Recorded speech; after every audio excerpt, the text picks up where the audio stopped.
एक बच्चा डॉक्टर है, 60,000 रुपए किराए के बंगले में रहता है, कम से कम 30-35 लाख रुपए की गाड़ी है। जितने भी जो भी आपने बोलने जाए बाबू ये आपके वगैरह नहीं। अस्सलामु अलैकुम दोस्तों, क्या मतलब उतने पैसों का, बंगले और गाड़ियों का, जब अपने बाप को ही खुश न रख सके। ऐसा ठाठ किस काम का कि बाप तो दर दर की ठोकरें खाता फिरे और वो बड़े बड़े बंगले में रहे। दोस्तों, ये एक आदमी का वाकया नहीं, यकीन माने सैकड़ों घर ऐसे हैं और सैकड़ों माँ बाप ऐसे हैं जो सड़कों पर भीख मांग रहे हैं अपना बेटा होने के बावजूद, जिसे बचपन से पाल पोस के बड़ा किया होता है।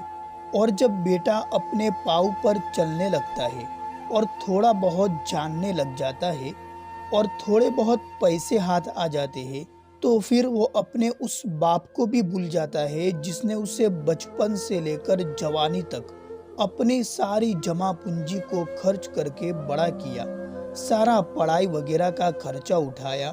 जब बीमार होता तो रातों की नींदें कुर्बान कर देते, क्या इसलिए कि बेटा बड़ा होकर अपने माँ बाप को ये सिला और बदला दे कि उनको दर दर की ठोकरें खानी पड़े, उनको भीख मांगनी पड़े। दोस्तों, ये बात अच्छी तरह से जान ले कि माँ बाप को नाराज करके कभी कोई खुश नहीं रह सकता।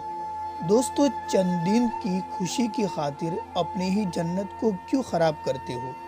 दोस्तों, अगर आपके दिल में थोड़ा सा भी रहम है तो आप ऐसा कभी भी नहीं करोगे। और हाँ, इस वीडियो को ज़्यादा से ज़्यादा शेयर करें ताकि कोई जवान इसे देखकर सीधे रास्ते पर आ जाए।